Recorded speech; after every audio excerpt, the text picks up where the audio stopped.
Well, hello there, boys and girls, ladies and germs. Alright, so here's where we're at. Again, you've heard this one before. Let me get some of this stuff out of the way.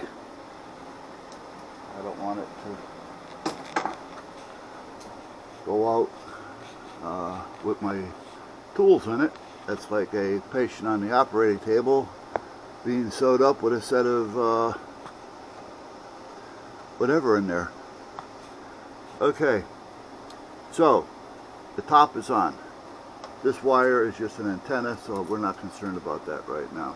We got this wire, which I'm not sure where it goes. I'm thinking it should be within the reach of it someplace. However, I'm not sure. I got to get up front to see if by chance it connects to anything up there. Oh, wait a minute. I just found another wire hanging. Hold on. Oh.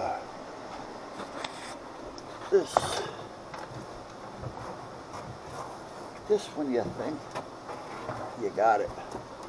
What's this? This is a power plug. Okay, so where the hell does that go? Well, I know where it goes, but where does it plug into? Because I don't see anything else down here for it to plug into. This looks like it goes to a pump, to a pump, to a pump. Oh, no it doesn't. So where the hell does this go?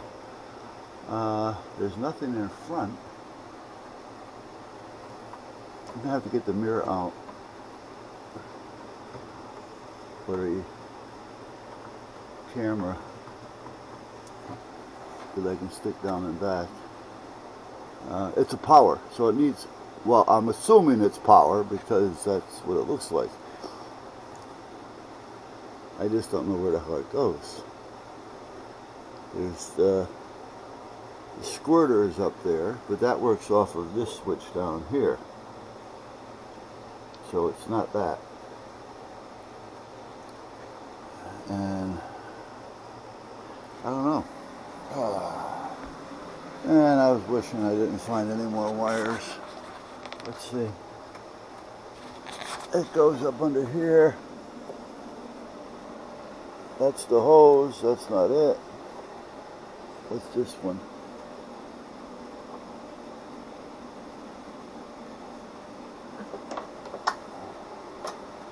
It goes to what? The bottom one is the squirter. The top one, I have no idea what that is. Is that a little light? Well, that would be kind of a waste.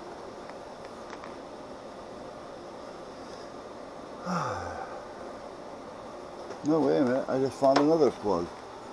Hey. Oh. Okay. Oh, this one here? Okay. This goes to the voice modulator. So, let's put it into an A outlet just for the hell of it. I don't know. Because, I don't know.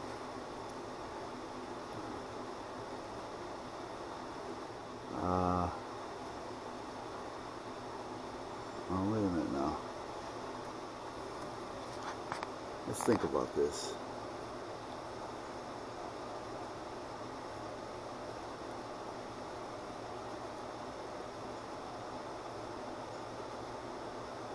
I gotta call Ray, and hopefully he remembers. Ray had taken this piece and this piece, and if you remember the two pieces that had all that rotted crystals and rotted switches and all that crap, he took those with him to the house, to his shop, to see what he can do with them. Oh, I thought I'd seen Mickey out there. And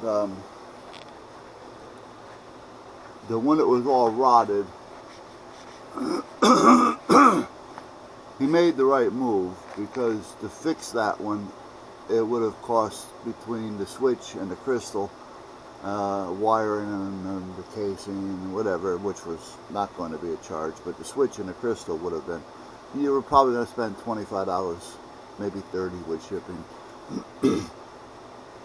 where he found a new unit for 20. So we'll see what happens there. Now, if it works as an independent, it'll be fine because it has a B channel. And if I remember right, everything in here is on A channel. So, and this is on F. So everything is different. So it should work.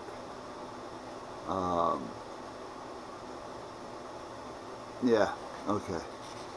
This is the frequencies that I found that were in there. And this is Ray's sticker. When he took it from me, was on 628. Okay, anyhow. When it came back to me, this was plugged into this just like it is. I'm looking at it saying, this is going to be kind of tough to use because you can't get to the switch. Now, did he just plug it in so that it was easier to carry? And he didn't want to lose the piece? Or is this where it actually goes? Because this is short. This will not allow this to go over there. And this is where these were basically put in the beginning because of the Velcro pattern that are on there. This is the way it went. And the same with this one. So, now if this does not go there, and this one goes there, or here, that would allow this to be turned around, because this has a little bit more wire to it. But I'm not positive. So I'm just going to put that in there so we don't lose it. And hope that I stop finding wires. Now these wires I found because I taped them. I put marks on them, so I knew I found them once before. However, when they fall down up underneath and you're looking, you don't know where things end up and you forget about them if you don't see them.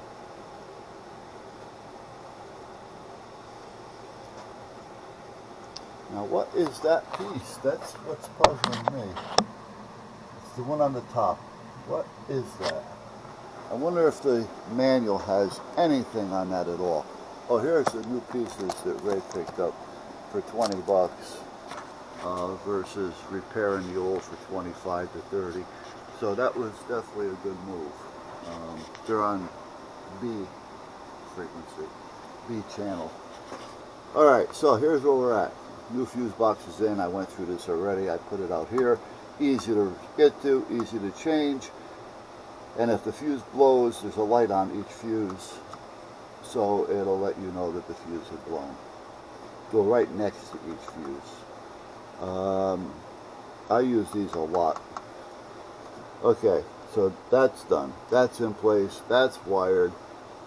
This wire popped up. I don't know where it went. So the thickness of it, the gauge, I'm thinking, and it goes up underneath this. I'm thinking that it's going to the switch, which is right there. And if it is, well then it was on power. Is it on constant power? Constant power, I don't know. But I put an inline fuse on it, and I connected it to a constant power on the breaker box, or on the fuse box. And if anything is wrong, the fuse will blow. Now, this kind of means that this is about as done as it's going to get right now, with any monies that are supposedly out there or whatever. So that's kind of it. So what it is, it is. And the last I knew, I had the wheels going forward and reverse, different times, different directions, so the drivetrain basically was working. The lights were turning on, however I did have a problem with turning them off. through the remote. However, temporarily, I can hook up a little switch inside here, so when they decide to turn the lights on, they can just reach inside that little door over there and flip the switch, and that'll turn the lights on. So instead of doing it remotely, we'll do it with just a manual switch. Ours out there with Jem and Bud. Bud's ears are doing great. She drops them. She cleans them every night. She doesn't go in them or anything. She does that about every week to 10 days. But she drops them with a good cleaner. And then he'll sit there and look at her, and then she'll go shake, and then he shakes his head and shakes it out. And then about an hour, hour and a half later, you know, when it comes around to bedtime, she drops him with medication. Well, so far, knock on wood, fiberglass, metal, and thank God that no problems. And it's been a while, quite a while. Alright, so that's where we're at. So, I don't know, is she coming in here? No. She told me not to stay out here too long because it's hot. Even with the squirrel cages going and the little air that I do have in here on, I am sweating like a racehorse.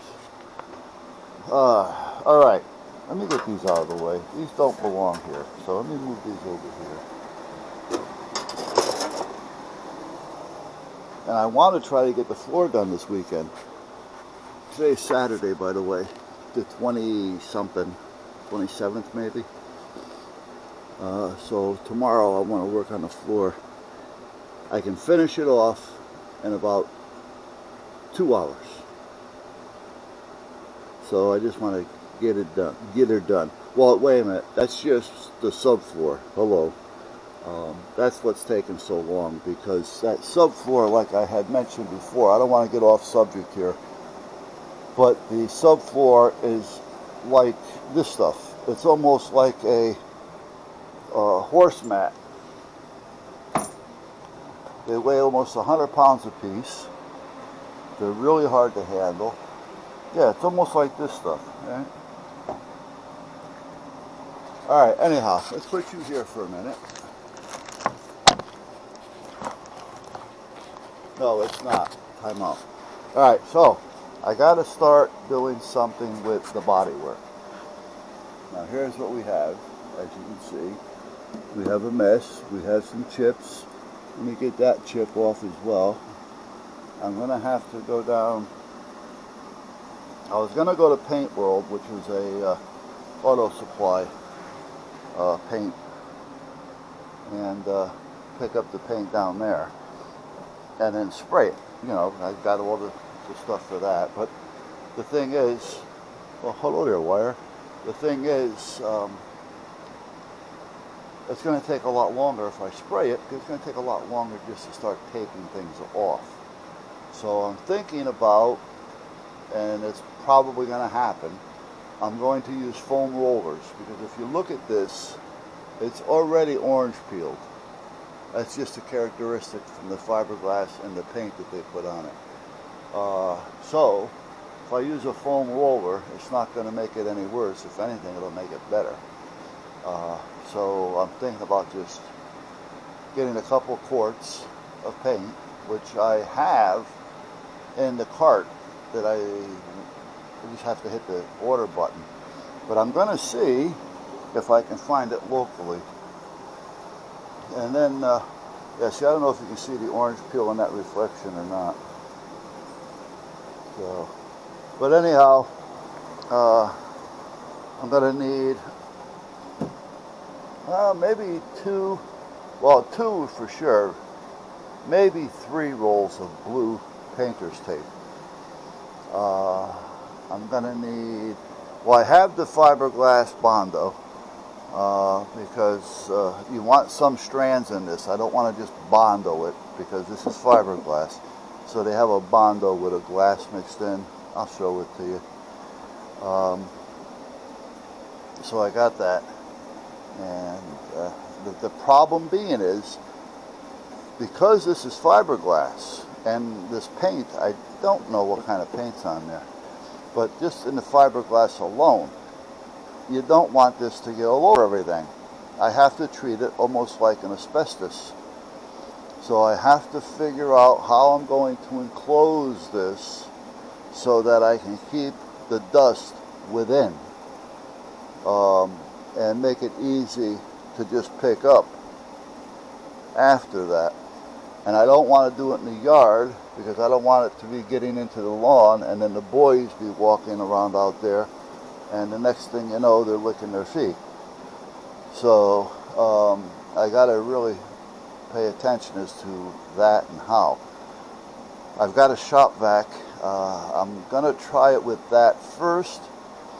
What I'll do is I'll take a piece of 3-inch PVC pipe and I'll put a little slice in it about 1 inch wide, maybe 2.5 feet. I'll put it under this, plug it into the vacuum, so as this falls, hopefully the game plan is that it'll fall into that and then get sucked out. Or I can even go with a 5 or 6 inch piece of ductwork and cut that. And that would probably be better because it'll catch more. The vacuum's not going to do anything for it, but I can go back later and vacuum it out. So that's another way. It's going to be a trial and error, and try a little and see how it works. And naturally I got to wear a mask. So, because again, this has to be sanded down. Try to get it down enough to where I can get it back into place somewhat without putting a big hole in it. But then after I get it done, sand it down, I have to bondo it, and then I gotta sand it, and I gotta bondo it, and I gotta sand it, I gotta prime it, I gotta sand it.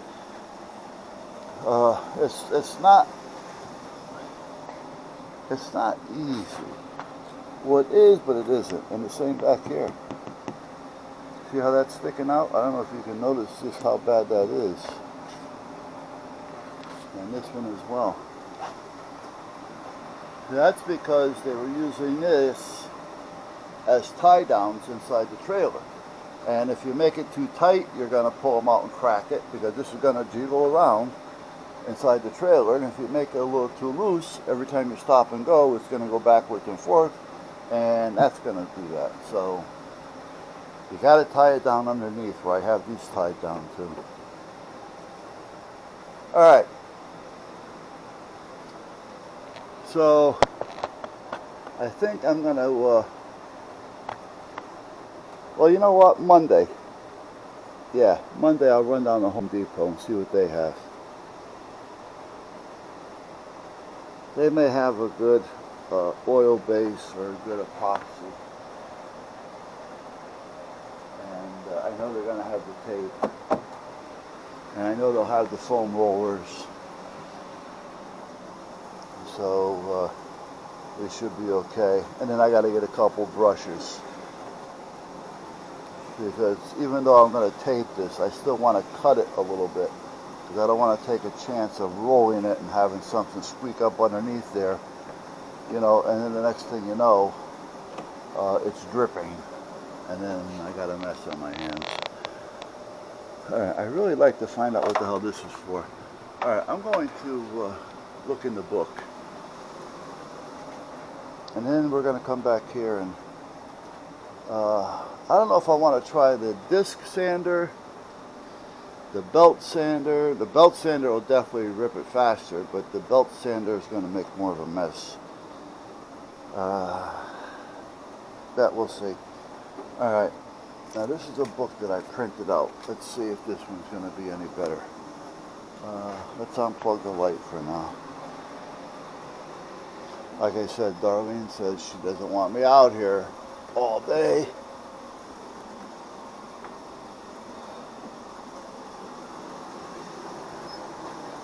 Let's put these back.